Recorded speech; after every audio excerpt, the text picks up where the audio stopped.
It has been over a year since the UK's longest-serving monarch, Queen Elizabeth II, passed away after a remarkable 70 years on the throne. King Charles taking her place and inheriting all that comes with the throne, including the royal family drama. So what's next for the royals and the future of the monarchy? ABC News royal contributor Omid Scobie gives us an inside look at the royals in his new book, Endgame, Inside the Royal Family and the Monarchy's Fight for Survival. Omid, so good to have you here with us. Good to see you. Nice to be here in the studio. Yeah, it's good to see you in person for a change. You start this book really interestingly by writing, "There's no holding back, not anymore. We're in the end game." So I'm curious, after the Queen's passing, do you think the monarchy is at risk? I think that, it's interesting. Obviously, the name itself has been quite controversial. People think I'm declaring this is the sort of end of the monarchy. I'm simply stating that we've reached this kind of pinnacle moment where the monarchy as we know it, i.e. the monarchy that the Queen was at the head of for 70 years, is at stake.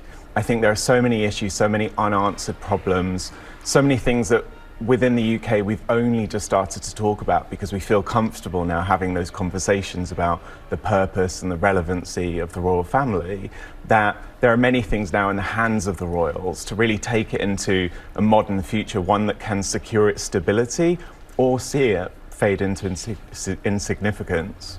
You also say that you're revealing some of the darker truths. So what do we know about the brothers? What's their relationship between Prince William and Harry? Are they talking? Are they getting along? Yeah.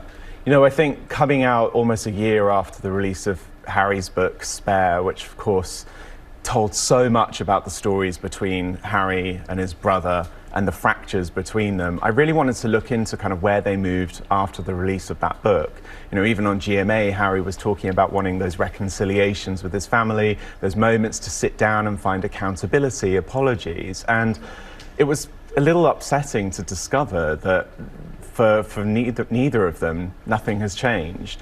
I think we often talk about royal reporting in really abstract terms, briefing, leaking, men in grey, and I wanted this book to put names, faces and anecdotes to these events so we can actually understand what goes on behind the palace walls. One of the big headlines that so many people still talk about is that moment when Meghan Markle told Oprah that there was a discussion before the birth of her firstborn about what the color of his skin would look like. Yeah.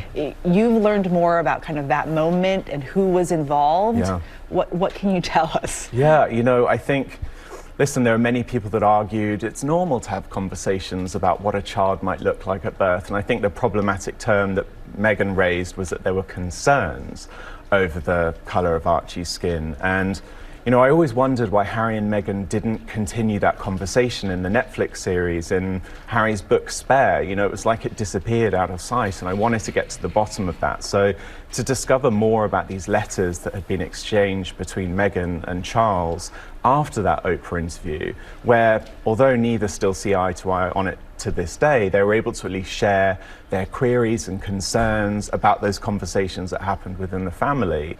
We do have to say both Buckingham Palace and Kensington Palace declined to comment on Scobie's book to ABC News. A spokesperson for the Sussexes has not yet responded to ABC News' request for comment.